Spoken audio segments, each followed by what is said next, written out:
Et bonjour, aujourd'hui on va parler de la décision du juge de garder les noms des 5 femmes qui avaient témoigné en faveur de Meghan dans les magazines secrets. Et vous vous rappelez, dans ma précédente vidéo, je vous avais parlé du fait que c'était une décision temporaire et les personnes se demandaient pourquoi le juge avait précisé que c'était temporaire. Donc on a une explication. Donc le juge a précisé que ce serait temporaire parce qu'en fait, il accuse Meghan, le côté de Meghan ou les gens de Meghan, d'avoir donné des documents annonçant la plainte, la demande que Meghan faisait au tribunal de garder les noms de ses amis secrets. Apparemment, quelqu'un de son camp aurait donné des documents à Omid Scobie qui se serait empressé de poster sur Twitter la nouvelle en disant que voilà, elle allait demander à ce que les noms de ces personnes soient secrets. Omid Scobie a fait ça bien sûr pour dévancer tous les tabloïds qui auraient diffusé l'information, bien sûr en donnant une version plus négative et alternative. Le juge en fait dit que Meghan Markle ou son camp aurait donné cette information-là à Omid Scobie et a averti Meghan que si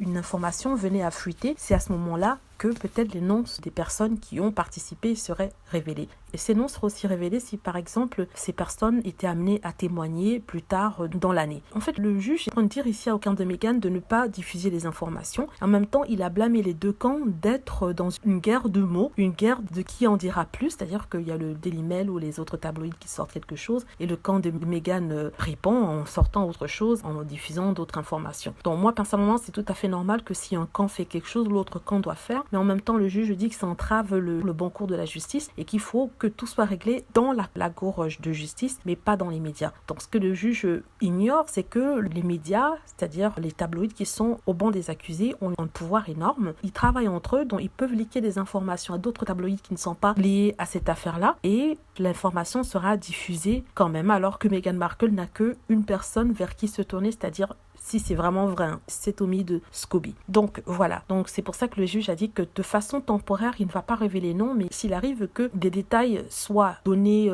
à des journalistes et ces détails sont donnés par le camp de Meghan, il fera sortir ces noms-là. Et le juge aussi accusé le Daily Mail d'avoir écrit des stories en se basant sur des documents qui n'avaient pas encore été présentés devant la cour. C'est-à-dire qu'au lieu de présenter les documents devant la cour, pour que ce soit gardé comme matériel à présenter et confidentiel, ils ont sorti l'information. Ensuite, ils l'ont présenté devant la cour. Il leur a dit que ça ne devrait plus se faire et que ce n'était pas correct. Voilà. Donc aussi, le juge a demandé à ce que cette plainte, ce cas, soit expédié, c'est-à-dire qu'il ne veut pas passer des mois dessus, parce que quand même c'est une plainte qui a été déposée, il me semble, l'année dernière. Il ne veut pas que ça dure, il veut absolument que d'ici janvier, février, il y ait un procès et que ce soit statué dans la semaine. Donc, vous aurez plus d'informations sur ça aussitôt que je les ai, sachant que, comme je l'ai dit, le procès aura sûrement lieu vers janvier, février, si ce n'est pas plus tôt. Là, c'est encore pas sûr parce qu'avec cette histoire de Corona, les dates ne sont pas encore certaines. Donc voilà, j'espère que vous avez aimé la vidéo. N'hésitez pas à cliquer sur like si vous avez aimé,